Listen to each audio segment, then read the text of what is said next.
आज हम प्रश्नावली एक वैदिक गणित की जो है उसमें निखिलम विधि से, निखिलम में दो प्रकार के हैं, आधार और उपाधार विधि से वर्ग संख्या को ज्ञात करना सीखेंगे। किस तरह से हम निखिलम विधि से आधार और उपाधार के आधार पर वर्ग संख्या ज्ञात करते हैं। इसके अंदर दो सूत्र हैं। पहला सूत्र है आधार विधि से संख्या का वर्ग, वर्ग का अर्थ क्या हुआ, जब किसी भी संख्या को उसी संख्या से गुणा किया जाता है तो प्राप्त होने वाली संख्या उस संख्या का वर्ग कहलाती है। तो आधार विधि से संख्या का वर्ग बराबर संख्या प्लस विचलन, विचलन किससे, जो आधार से होगा उससे विचलन, और इसके दो पक्ष हो गए, वाम पक्ष और दक्षिण पक्ष। संख्या प्लस विचलन वाम पक्ष में और दक्षिण पक्ष में विचलन का वर्ग लिखेंगे। उपाधार विधि में क्या होगा, संख्या का वर्ग बराबर उपाधार अंक, ये जो चीज है ये ब्रैकेट में आ जाएगी, संख्या प्लस विचलन और विचलन का होल स्क्वायर। तो केवल अंतर केवल ये ध्यान रखना कि अगर एक याद हो गया तो इसमें हमें केवल उपाधार अंक से गुणा करना है। अब हम पहले सवाल पर आ जाते हैं। हमारे पहला सवाल ये है, मान लीजिए 18 का वर्ग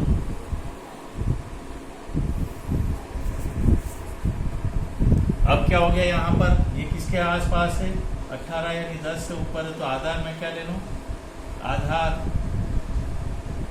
बराबर 10।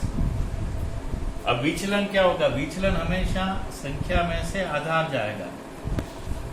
विचलन, विचलन यानी संख्या क्या है मेरी 18, 18 में से क्या गया 10, कितना आ गया मेरा 8। विचलन कितना हो गया 8 हो चुका है। अब मुझे संख्या का वर्ग निकालना है, तो मैं कैसे निकालूंगा, 18 का इस पहले लिख देंगे, सूत्र लिखे हमेशा हर एक के साथ ताकि सूत्र याद हो जाए। संख्या का वर्ग बराबर संख्या प्लस विचलन और दक्षिण पक्ष में विचलन का होल स्क्वायर। संख्या में कितनी 18 प्लस विचलन कितना है 8, और यहाँ क्या हो जाएगा 8 का वर्ग। 18 में 8 जोड़ो कितने हो गए 26, और 8 को 8 से गुणा किया 64।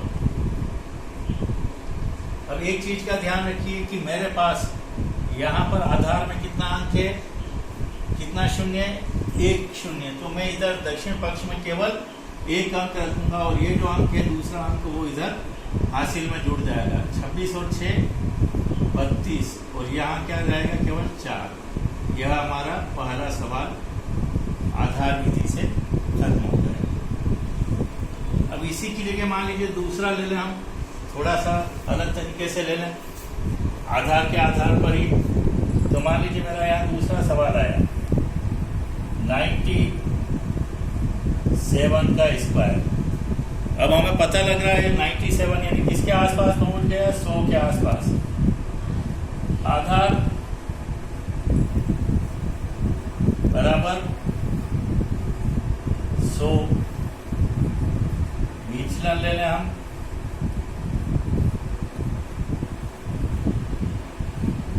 97 में से क्या गए 100, कितना आया 3, लेकिन 3 को कैसे लिखेंगे -03, क्योंकि यहाँ 2 अंक है आधार में, तो यहाँ विचलन में भी हमने इस तरीके से लिख दिया। अब पुनः हम सूत्र लिख देंगे, यहाँ मैं सूत्र में लिख रहा हूँ, मैं डायरेक्ट लिख रहा हूँ 97 का होल स्क्वायर बराबर क्या हुआ, मेरा सूत्र क्या था, संख्या, संख्या कितनी है 97 प्लस विचलन कितना है -03, दक्षिण पक्ष में ये अपन ऑब्लिक का साइन लगाया, 2 पार्ट में बढ़ गया, ये वाम पक्ष और ये दक्षिण पक्ष। यहाँ 03 का होल स्क्वायर, 94 प्लस के और 3 माइनस के कितना हो, 97 प्लस के और 3 माइनस के, सब कितना हो गए 94, और 3 का वर्ग, हमेशा ऋणात्मक संख्या का वर्ग क्या होती है? धनात्मक संख्या। 3 का वर्ग 9। ठीक है, अब हमें आधार में देखने कितने शून्य है? 2 शून्य है। यहाँ कितने अंक होने चाहिए? 2 अंक है। तो अब हम कुछ नहीं करेंगे, केवल पूरी संख्या को लिख देंगे 9409। ये हमारा हो गया उत्तर। इस तरीके से हम आधार पर आधारित प्रश्नों को हल कर सकते हैं। अब यहाँ पर आपको गृह कार्य है, आपको कुछ इसी में प्रैक्टिस करके रखनी है।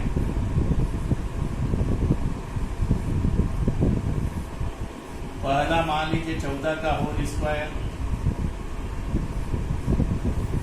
दूसरा 98 का होल स्क्वायर, तीसरा 105 का होल स्क्वायर। यह 3 सवाल हम लोग गृह कार्य के अंदर करेंगे। यह हुआ पहली विधि। अब हम आते हैं हमारी दूसरी विधि पर। दूसरी विधि है उपाधार विधि पर आधारित।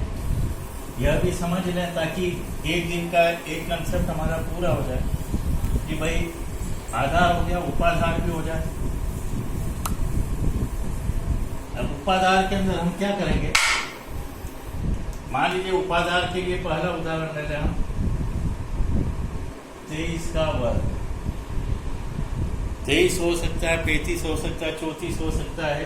अब हमारा यहाँ पर आधार कितना हो गया? आधार बराबर 10। अब ये क्योंकि 23 है तो उपाधार क्या हुआ? 2 × 10 यानी 20 है ना? उपाधार अंक क्या हुआ? 2। उपाधार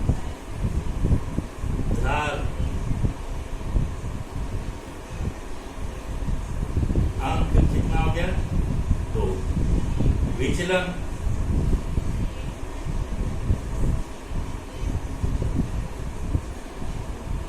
संख्या कितनी है? 23 - 2 × 10 कितना हो गया? 3, है ना? 20 हटा देंगे, उपाधार को हटाना है। अब हम क्या करेंगे? 23 का होल स्क्वायर। पहले सूत्र लिखते हैं हम संख्या का वर्ग, क्योंकि मैंने यहाँ पर उपाधार लिखा है तो कोई ज्यादा अंतर नहीं है, केवल बराबर उपाधार अंक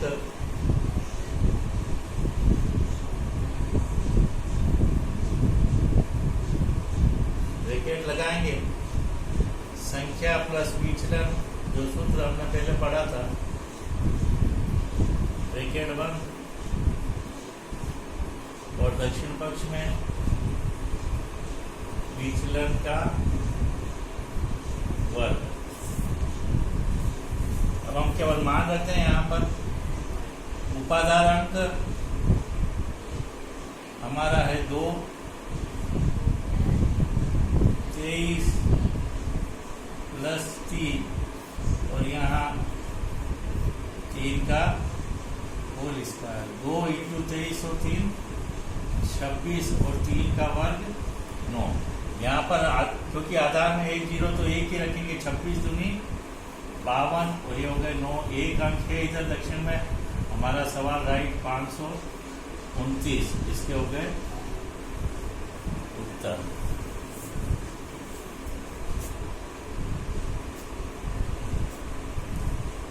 अब हम आते हैं हमारे इसके अंदर कौन कौन से सवाल करने हैं हमको। 34 का वर्ग, 208 का वर्ग और 195 का वर्ग। इसके अंदर आप यह 3 सवाल करके रखें। आपको अगर मेरी क्लास पसंद आई हो तो आप मेरे चैनल को सब्सक्राइब करें, लाइक करें और शेयर करें।